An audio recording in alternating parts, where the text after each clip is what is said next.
How do you do? This is Clive Brooke.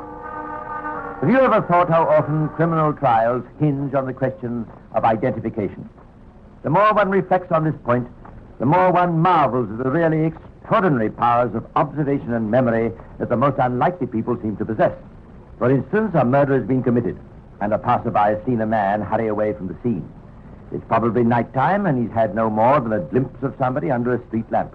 Yet he's able to say quite positively that he was tall and thin, in his middle 50s, with a mottled complexion, a broken nose, and a mole under his left eye.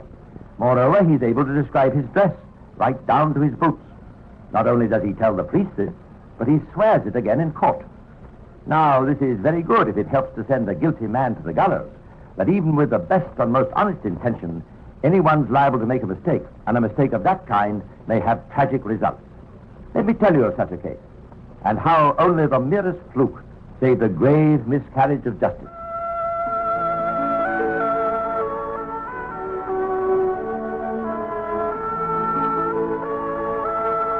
For many years, Jean Milne, a spinster, had been a well-known figure in the district of Broughty Ferry, Dundee. The sole heiress of her brother, a wealthy tobacco manufacturer, she had, since his death 9 years before, lived alone in the family home, Elm Grove House, a 14-roomed mansion standing in about 2 acres of 60-treed ground. Now, despite her solitude and her advancing years, she was a woman with a zest for life. Her clothes were gay, if perhaps a trifle girlish for a woman of 65, and at least twice a year it was her habit to spend 2 or 3 months in London. Consequently, when in late October 1912, neighbors failed to see her about and noted that Elm Grove House was locked and apparently deserted, they merely concluded she'd gone off for another jaunt to the city. But this explanation didn't altogether satisfy the local postman. By November the 2nd, when more than a fortnight's mail had accumulated in Miss Mill's letterbox, he thought it was time the police were informed.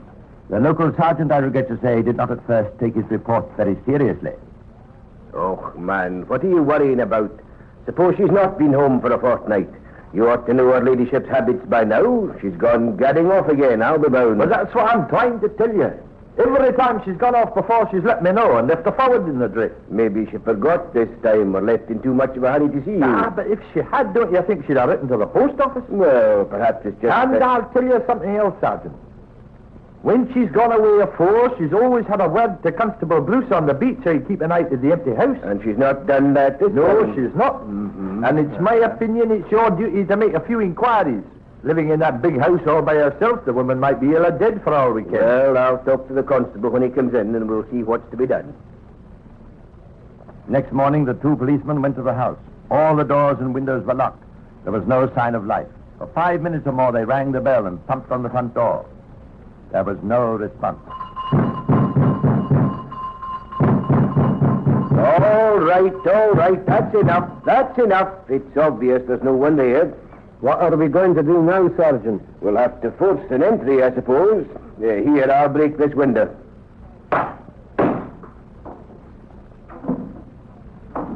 Give me a leg up, will you, Sergeant? There you are. Thanks. I'm right to know. Shan't be a minute. There we are. As easy as falling off a log. Uh-huh. Smells sort of musty, doesn't it? Are you there, Miss Milne? Is anyone at home? It's plain the place is empty. Shall we look around, Sergeant? Aye. Come on. Through this hall and up.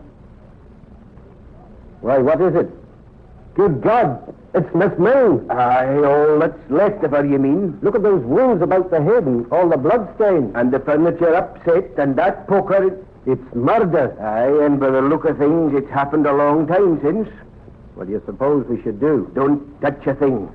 This is no job for us, lad. You stay here and keep guard, and I'll go back to the station and telephone Glasgow. Glasgow's prompt answer was to send Detective Lieutenant Trench to Broughty Ferry.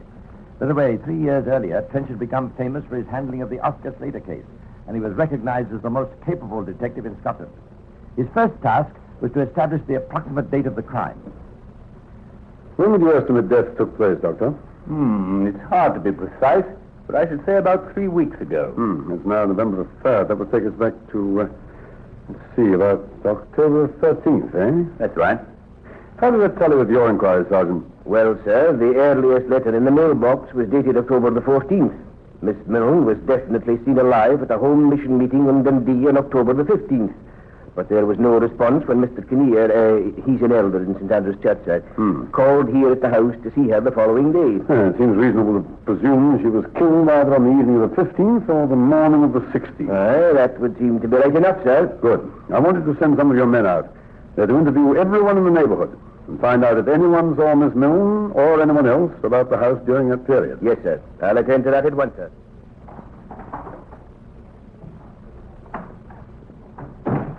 Any theories, Lieutenant? It's a little early for that, I'm afraid.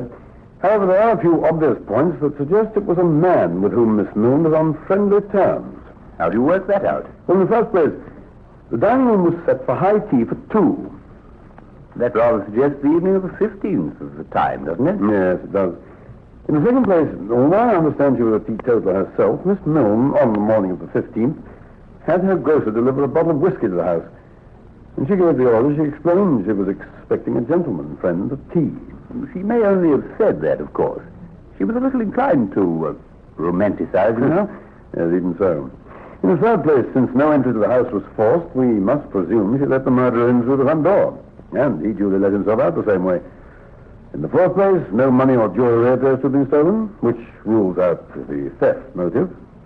And finally, I found this in the grate. A half-smoked cigar. Well, I'm blessed. Why does that surprise you so much? You didn't know Miss Milne, of course. But whatever she did in London, I can tell you she led a life of the strictest propriety here at home. My dear fellow, you're not suggesting there's anything improper in a woman of 65 entertaining a man to tea, are you? Myself, no. But you know how people talk in these small communities. And in any case, Miss Milne was practically a hermit. Weeks often went by without her having a single caller. As far as I'm aware, she had no friends in the district at all. Real friends, I mean. Male or female. Well, perhaps her caller on this occasion didn't live in the district. Perhaps he was someone she'd met in London. That could be so, of course. Well, Lieutenant, you've got the problem before you. I wish you luck. Thanks. I've an idea I'm going to need it before this case is over. There was precious little else in the way of clues to reward the painstaking Trench. There were no identifiable fingerprints discovered in the house, nor even on the murder weapon itself, the poker that had been found by Miss Milne's body. Her private papers yielded nothing that might give a lead, except one or two rather coy references to a dashing but anonymous American she had met in London, and most of the unclaimed mail in the box was either business correspondence or begging letters. The few of her male acquaintances at Broughty Ferry who might conceivably have visited her for tea were able to establish their movements satisfactorily, and in any case, most of them were connected with the church, and therefore hardly likely to drink whiskey and smoke cigars. It wasn't until the police offered a reward of £100 that things really started to happen. The first to come forward was one Margaret Campbell. You say, Miss Campbell, you're a maid employed in the house next door to Miss Milne's. Aye, that's right, sir. And from the upper windows, you can see part of the grounds of Elm Grove House. Aye. In fact, on October the 15th or 16th, did you see anyone or anything there? Not in those days, sir. But a few days earlier, round about the 12th, it would be, I happened to look out. I saw a gentleman walking in the garden. Did you take particular note of him? Aye, sir, I did. It was so unusual to see anyone but Miss Milne, the gardener, you understand. Quite. Could you describe him, do you think? Well, he was a tall, handsome man of about 40, I would say. He had round features and fair hair, and he was wearing a dark suit, sir. Was he clean-shaven? Oh, that I couldn't say, sir. I was looking down on him, you understand. Yes, I see. Did you mention to anyone else that you'd seen him? Aye, sir. When I went downstairs, I told mistress. You didn't see this man again? No, sir. Oh, thank you very much. I'll get you to put what you've told me into the form of a statement, if you don't mind. So far, so good. Of course, the fact that this man had been seen there 3 days before the murder didn't necessarily implicate him in it. Still, it was a start, and more was to follow. The next to volunteer information was John Dunn, a garbage collector. I was at work about 4:30 in the morning on October the 16th in Grove Road when I seen a man come out the small door of the main entrance gate at Elm Grove. Oh? What did you do? He stopped for a moment and looked up and down the road. Then when he saw me and realized I'd seen him, he walked off briskly and disappeared round the bend in the road. Get a good look at him? Aye, good enough. It wasn't a dark morning, and he walked right under a gas lamp. I'd say he was between 30 and 40. Tall and well-built with a sort of a pale face and a fair moustache. He wore a bowler hat and a dark overcoat. Would you recognize him again if you saw him? Ah, easy. I think I would. Thank you, Mr. Don. Hello. It seemed the search was narrowing, but more was to follow. Much more. Next to volunteer a sight of the mysterious stranger was John Wood, who had worked occasionally for the murdered woman as a gardener. All right, Mr. Wood. Let's hear what you have to say. Well, sir, I used to understand Miss Milne more than most people, as you might say, and she used to talk to me and tell me things she'd never owned to others. Yes, go on. Last August, when she returned from London, she told me she'd been staying at a hotel in the Strand, and she'd met a foreign gentleman there, a tea planter, I think it was. Did you say what nationality he was? A German, I think it was, sir, though I'd not be sure. Might it have been an American? Aye, it might have been. I didn't pay much heed at the time. Well, on the 19th of September, I know the date because I've got it in the little book where I keep my note of my wages. I was in the house doing odd jobs for Miss Milne when the doorbell rang. I answered it, and there was a gentleman, sir, who said to me, "Is Miss Milne in?" Did you notice his accent? It was foreign, sir, that's all I can say. So I told Miss Milne, and she skipped along the passageway just like a lassie to welcome him. Do you remember what you said? Something like, "You've come, I knew you would." Then she gave me 2 shillings and packed me off home. What did this man look like? He was about 40, I should say. Maybe 5'9", a well-made man. Dark or fair? Fair, with a wee fair moustache and a fresh face. Well dressed? Aye, morning coat and dark trousers. A real gent, as you might say. And his voice? Apart from the accent, I mean, was it deep or pitched high? It was deep, sir, and sort of guttural, I suppose you'd call it. Of course, I'm not saying it's the man who murdered Miss Milne. Still, I thought you should know. Yes, you did quite the right thing, Mr. Wood. Thank you very much. Then there was a taxi driver, Frederick Ewing, who remembered early on the morning of October the 15th taking a fare from the South train to Broughty Ferry in the vicinity of Elm Grove House. He was a smartly dressed man, well built. Between 35 and 40, I'd say. Pale complexion, fair moustache. I didn't notice anything particular about his accent. I'd have said he was English, sinister-looking sort of fellow. I was glad to get rid of him, I can tell you. Hard on the taxi driver's heels came 2 sisters named McIntosh. On October the 7th, they said they'd been visiting a relative in Grove Road. And as they were passing Elm Grove about 8:30 p.m., they were surprised, knowing Miss Milne's reclusive habits, to see a man emerging from the front gate. Their description of him? He was a tallish, well-built man in early middle age, fair-haired, with a small moustache and a rather round, ruddy face. He looked as though he might be a foreigner. Judging by his clothes and general manner, he was certainly a gentleman. So many descriptions that tallied so exactly couldn't possibly be put down to coincidence. Where the case had seemed hopeless at the beginning, the prospects of a solution now appeared extremely bright. Let him once lay hands on the guilty man, Trench thought, and he'd had no difficulty about positive identification. So he circulated to every police station in Great Britain a full description of the murdered woman's mysterious friend, and then sat back and waited for results. They came quickly and dramatically, as you shall hear.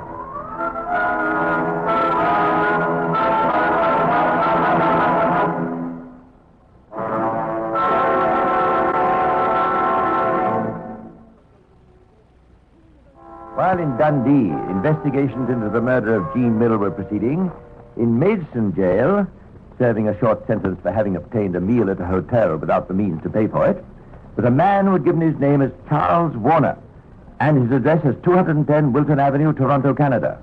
And to Maidstone jail, while he was still a guest there, came a copy of the circular from Detective Lieutenant Trench, describing in detail the appearance of the man whom he believed to be Miss Mill's murderer. Listen to this, Bill. Age about 40, height about 5'9", weight 11 to 12 stone. Fair hair, round face, ruddy complexion, fair moustache, deep voice, well-dressed of gentlemanly aspect. Maybe German or American. American? You don't think it could be that fellow Warner, do you? That's just what I was wondering. He answers his description all right. Of course, you couldn't say he was exactly well-dressed when we brought him in. Might have been disguised, you know. Exactly. And anyway, old clothes or no, there's no mistaking from the way he speaks and goes on generally. He's a gentleman, all right. Anyone with half an eye could spot that. What do you reckon we ought to do, Bill? Report it to the governor, of course. Let him worry about it from now on. The governor of the jail acted promptly. Within an hour, photographs of Warner were taken, and the same evening they were mailed to Trench in Dundee. In due course, they were shown to the various witnesses. One and all agreed Warner was the man they had seen. But Trench was cautious and thorough.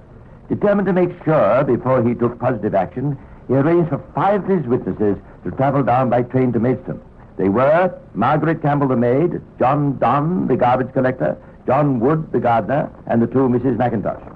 There the governor took them separately into an exercise yard at the jail, where 11 men, including Warner, were standing in line.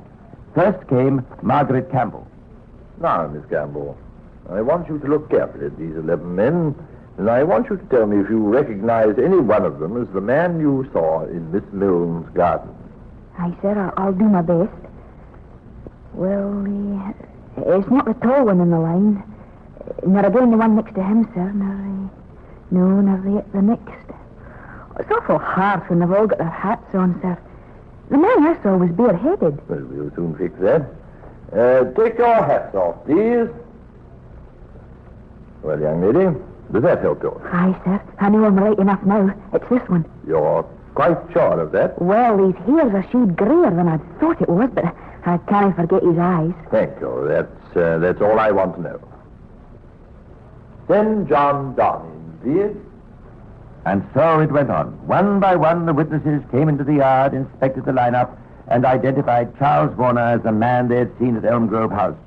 Warner had begun by treating the proceedings as rather a joke, never suspecting they were directed against him. But as one after another picked him out, he began to lose his composure. And finally, when the last of the witnesses, one of the Mrs. Mackintosh, pointed to him, he could restrain himself no longer. It's not fair. I protest. I'm the victim of a conspiracy. What do you mean by that? I mean, they must be telling each other where I stand in the line. That's not true. No one told me anything. They must have. The whole thing's a put-up job. It's a farce. All the others made me take my hat off. Don't you want me to as well? No, I don't. I know you quite well without that. I'm perfectly satisfied you're the man. That's fine. That's swell. What am I supposed to have done? What am I being framed for? I advise you to moderate your language, my man. You're not being framed, as you put it, for anything. We don't do things like that in this country. Oh, no? No. And as for the rest of it, you'll know in due course. All right. The parade's over. Charles Warner was not left wondering for long. Next morning, his 14 days' imprisonment ended, and at the prison gates, as he was about to leave, technically at least a free man, a plainclothes policeman stepped forward and laid a hand on his arm. It was Detective Lieutenant Trench.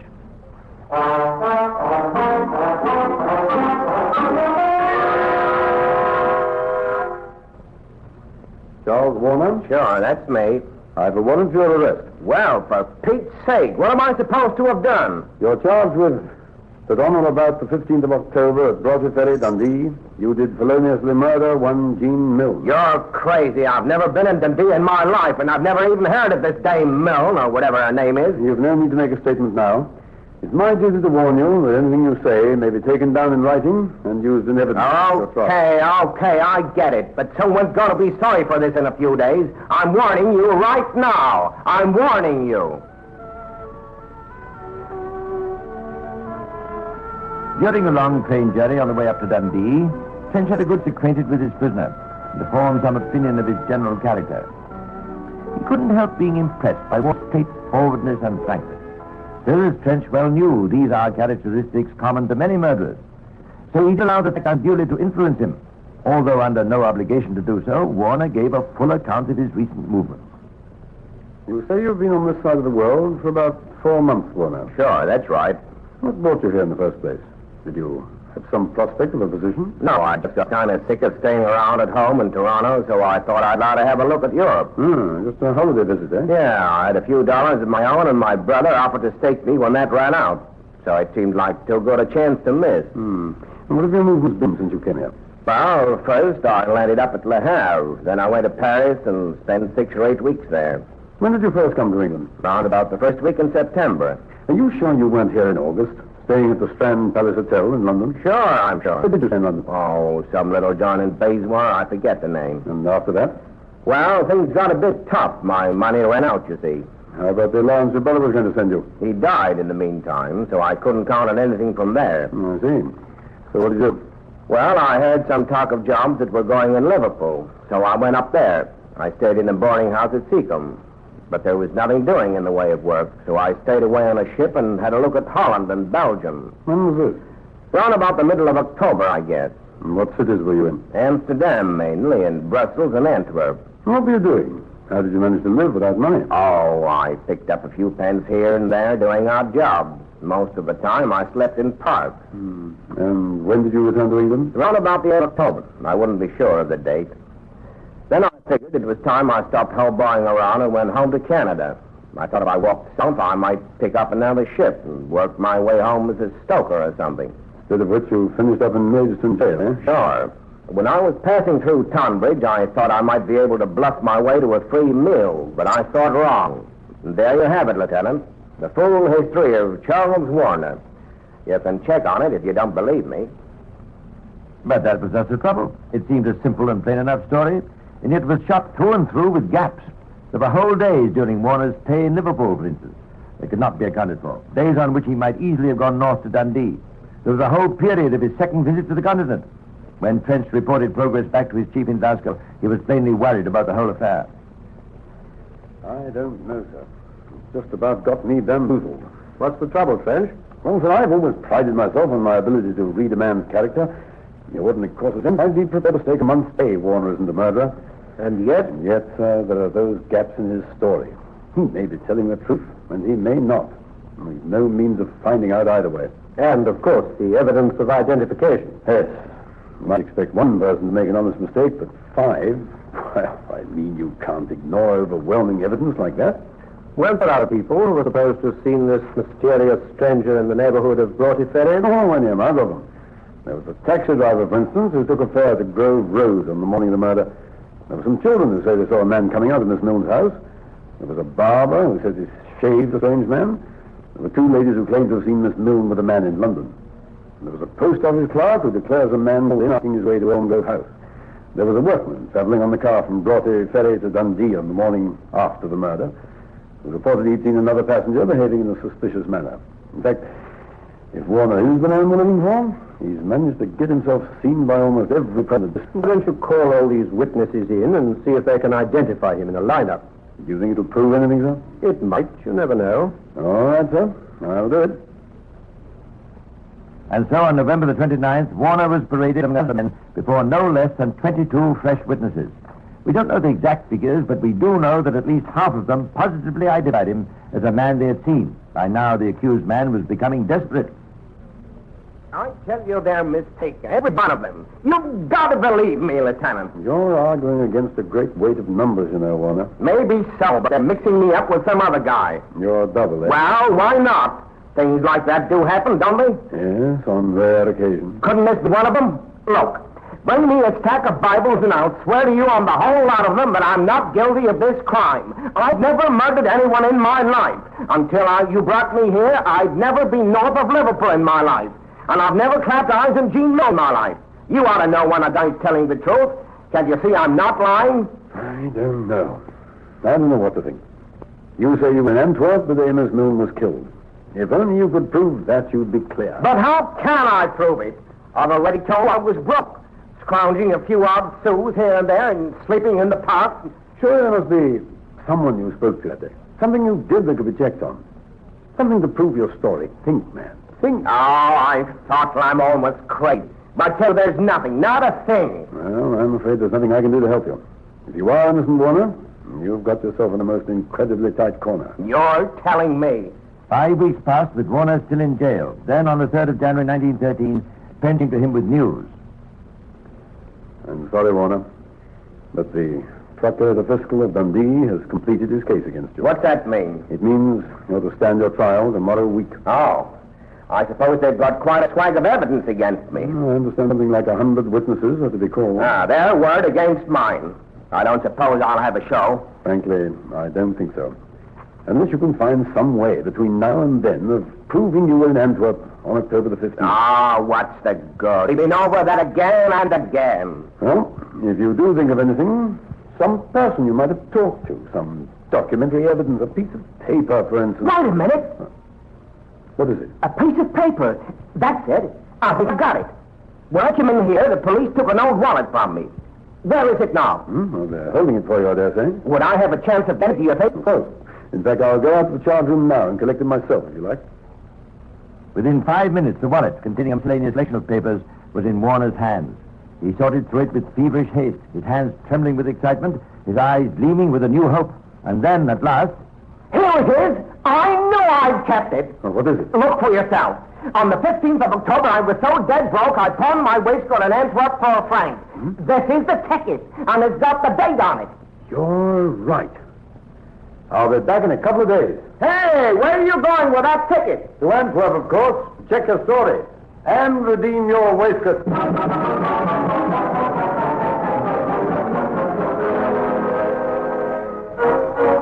3 days later, Trench returned to Edinburgh with a perfect alibi, wrapped in a brown paper parcel. That same evening, the Procurator Fiscal received the telegram from the Scottish Crown Office. In regard to Charles Warner, charged with murder, Crown Counsel have considered precognitions and decided evidence insufficient. Please liberate.